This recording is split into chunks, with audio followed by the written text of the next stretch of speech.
Assalamualaikum warahmatullahi wabarakatuh. Waalaikumsalam warahmatullahi wabarakatuh.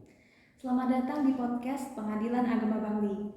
Dan pada kesempatan kali ini kita akan membahas mengenai kiat-kiat atau upaya Pengadilan Agama Bangli untuk mewujudkan pelayanan publik yang berintegritas. Dan kini telah hadir bersama kita Bapak Muhammad Yunizar selaku Ketua Pengadilan Agama Bangli. Apa kabar Pak? Alhamdulillah, kabar baik. Mana dia? Alhamdulillah. Baik, Pengadilan Agama Bangli merupakan salah satu pengadilan yang telah berhasil meraih predikat wilayah bebas dari korupsi dari Kemenpan RB pada akhir tahun 2020 lalu.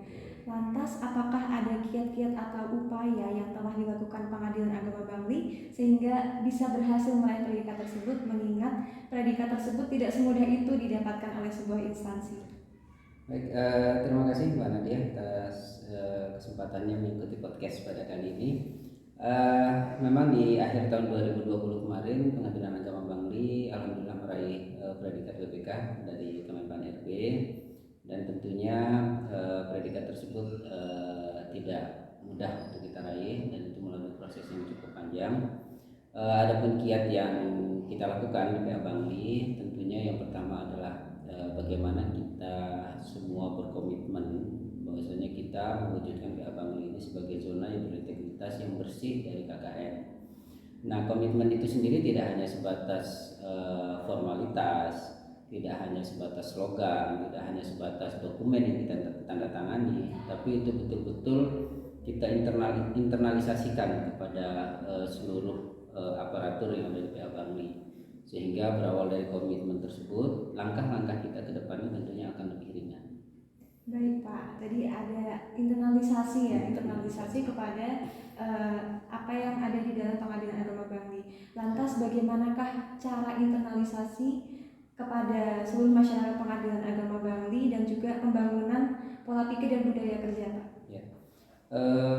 Yang jelas setelah tadi kita berusaha berkomitmen, kemudian juga upaya internalisasi itu kita lakukan secara berkesinambungan setiap saat, tidak capek-capeknya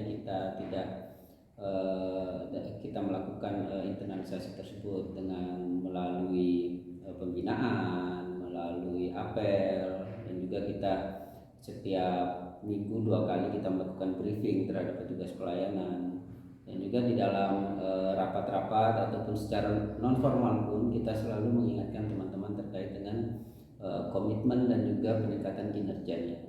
Dan selain itu juga kita selaku pimpinan tentunya menjadi role model bagi seluruh karyawan yang ada, seluruh aparatur yang ada di PA Bangli, dan harus mampu memberikan contoh kepada mereka baik dalam kedisiplinan, dalam kinerja dan sebagainya. Baik Pak, wilayah bebas korupsi adalah predikat yang diberikan oleh Kemenpan RB, dan ada hal yang lebih sulit daripada meraihnya, yaitu mempertahankan nilai-nilai wilayah bebas dari korupsi. Lantas apakah upaya yang telah dilakukan oleh Pengadilan Agama Bangli untuk mempertahankan nilai-nilai zona integritas tersebut Pak? Betul. Memang kemarin ketika kita awalnya meraih BPK ini, kita selalu mengingatkan kepada teman-teman bahwasanya memang meraih itu lebih mudah daripada kita mempertahankan.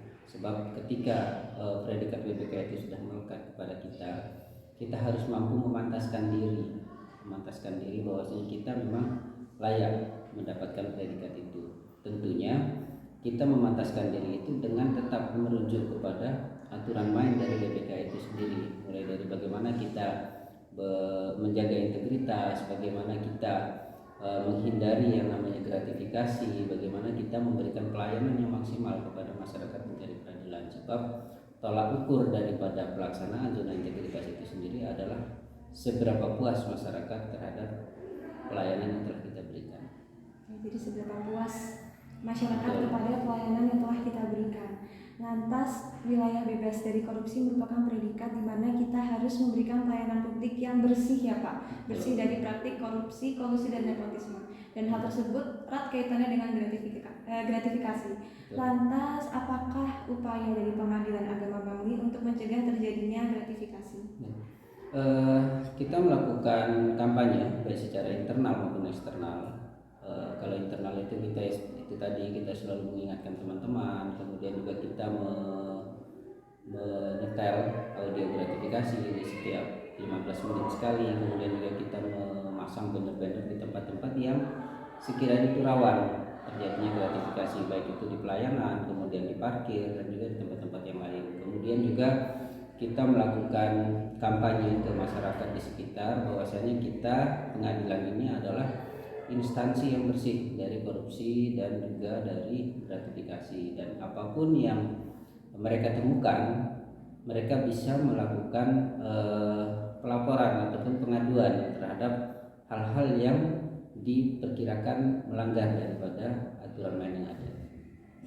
Baik, setelah pencapaian dari Pengadilan Agama Bangli yaitu wilayah bebas dari korupsi, maka langkah selanjutnya adalah wilayah birokrasi bersih dan melayani ya Pak. Betul. Lantas apakah ada standarisasi yang perlu Pengadilan Agama Bangli capai untuk bisa meraih predikat tersebut?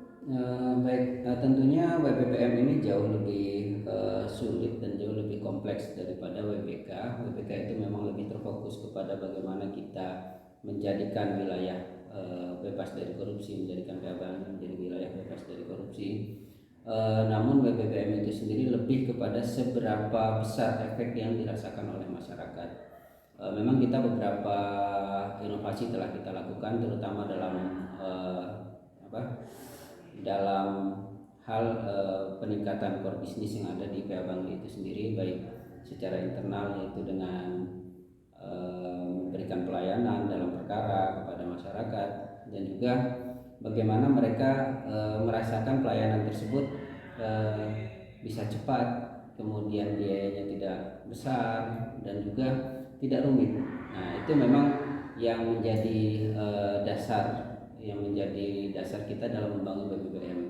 Nah, tentunya di dalam pembangunan BBBM itu nanti kita harus bisa mengukur seberapa efektif inovasi ataupun pelayanan yang kita lakukan, sehingga monitoring dan evaluasi itu memang harus selalu kita lakukan secara berkala untuk mengukur kinerja kita, mengukur efektivitas pelayanan kita, dan untuk perbaikan kita ke depan.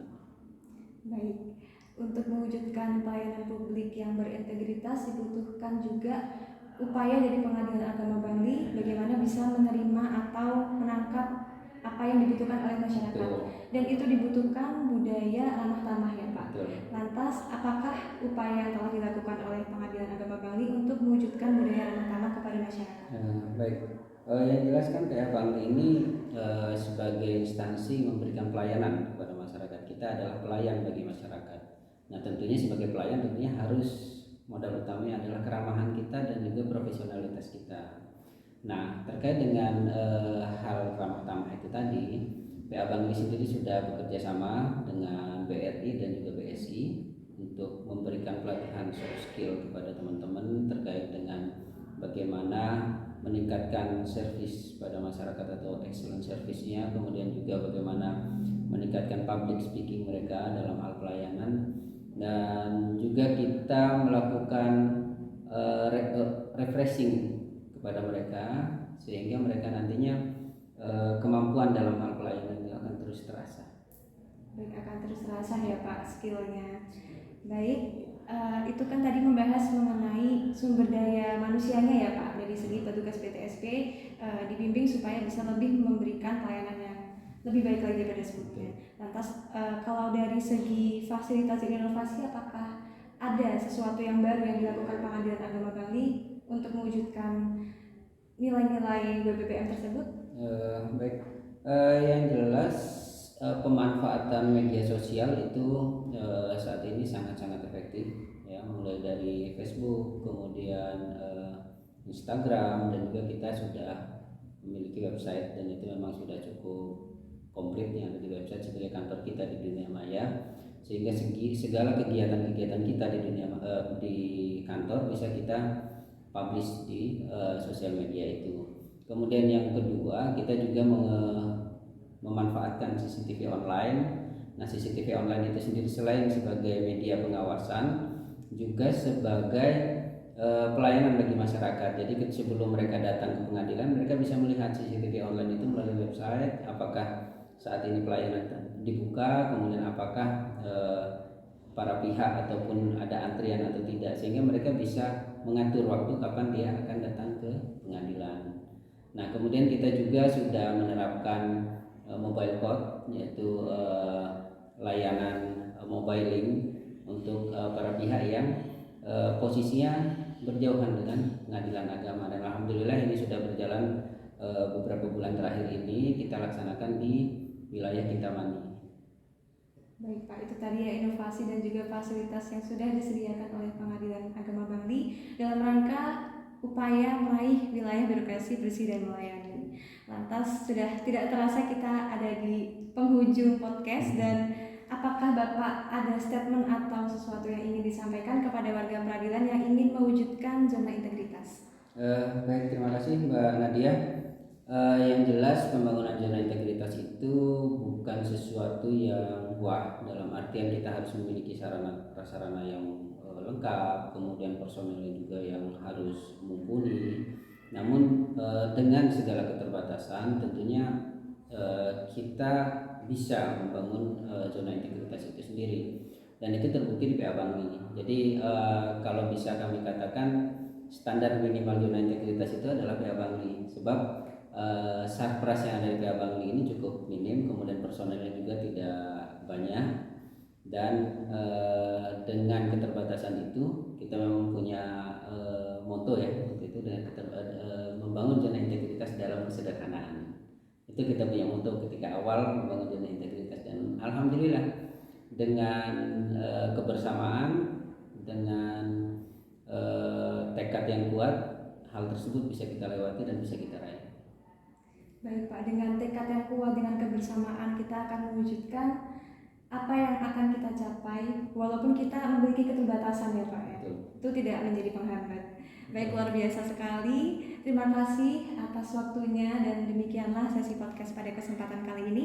Saya selaku host mohon undur diri. Terima kasih. Wassalamualaikum warahmatullahi wabarakatuh. Waalaikumsalam warahmatullahi wabarakatuh.